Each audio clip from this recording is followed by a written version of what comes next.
Let's now talk about an amazing asynchronous JavaScript feature called AsyncAwait. So promises made our code a lot better already, but we can still do better. So instead of consuming promises with the then method, which still makes us use all these callback functions, we can use something called AsyncAwait. That is a new feature introduced to JavaScript in ES8, which will make our lives a lot easier. So usually when we write code, we're going to be consuming promises all the time, but usually not producing them so much. And so AsyncAwait makes that a lot easier to do.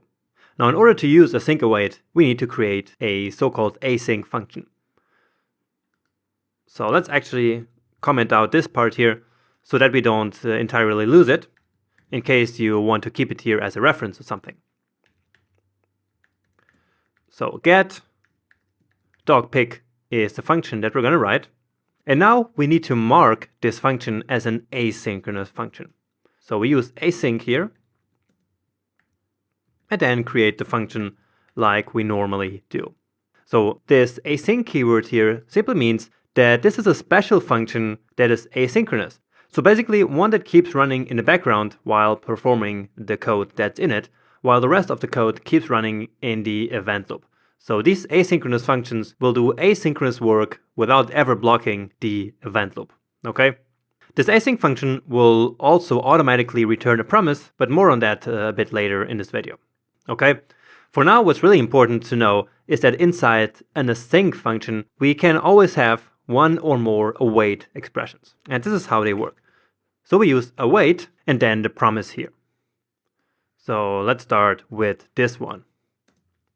Okay, and then we can save the result of that into a variable, in this case, data.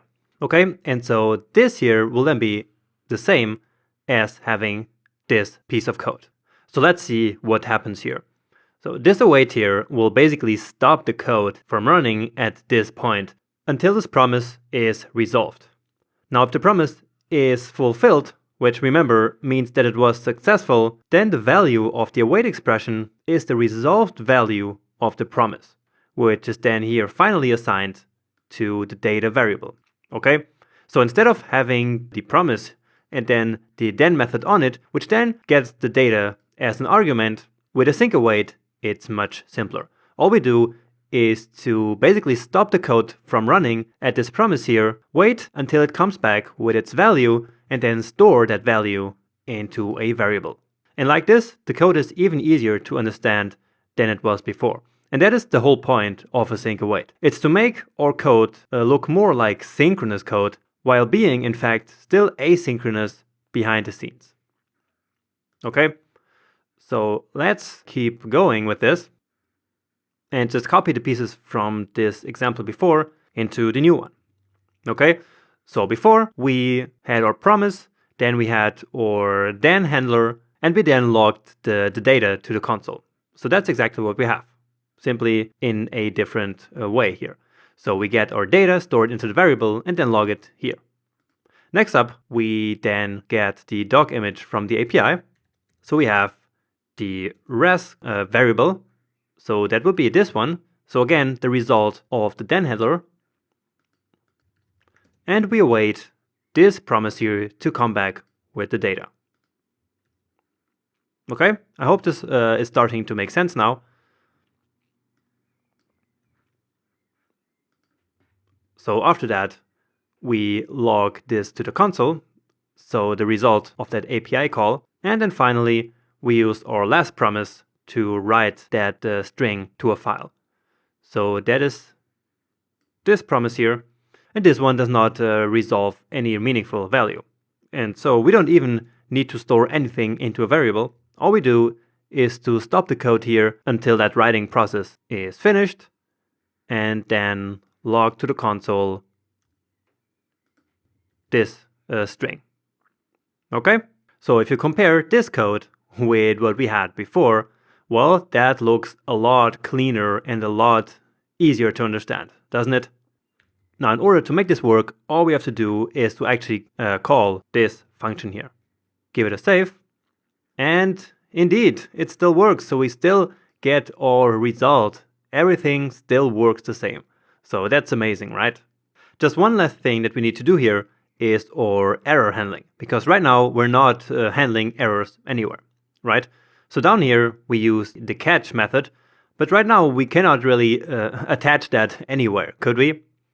So instead what we do here is to use something called try catch. And actually that has nothing to do with AsyncAwait. It's a standard JavaScript feature. So let me show you how it works. So we basically wrap all our code into a try block. So basically the code will try to execute whatever is in here. And then we also need a catch block, which will have access to an error if there is one. So if there happens an error in this block here, it will immediately exit this block, this try block here, so this one, and will immediately go into the catch block and will give us access to the error that happened in the try block. Okay, and so now all we have to do is to take this piece of code, so this console log, put it here, give it a save, and now it works. Just to cause an error now, let's change this one here again. And indeed, I could not find that file. So this promise here rejected, right? So this promise, it was rejected, and so there was an error, and right away it got into the catch block and then logged this error into the console. Put it back. And now indeed it works again. Okay, so that is how AsyncAwait works. So remember, we can only use await if it's inside of an async function. That's why it's always called together, so always async/await, because these two features, they belong closely together. So just to quickly recap, AsyncAwait allows us to, instead of having all of these then handlers with these callback functions in them, it allows us to make our code look more synchronous. So all we do is to use the await keyword in front of our promise, and it will then wait for that promise to come back with its result. Just remember that this is what we call synthetic sugar for promises. So it simply makes promises look more beautiful. But behind the scenes, everything still works the same with the promise logic that I explained to you before. So again, this is just to make our lives a bit easier when coding and make our code look a bit more like synchronous code. So this is how we implement AsyncAwait. In the next video, we will learn a bit more about how async functions actually work.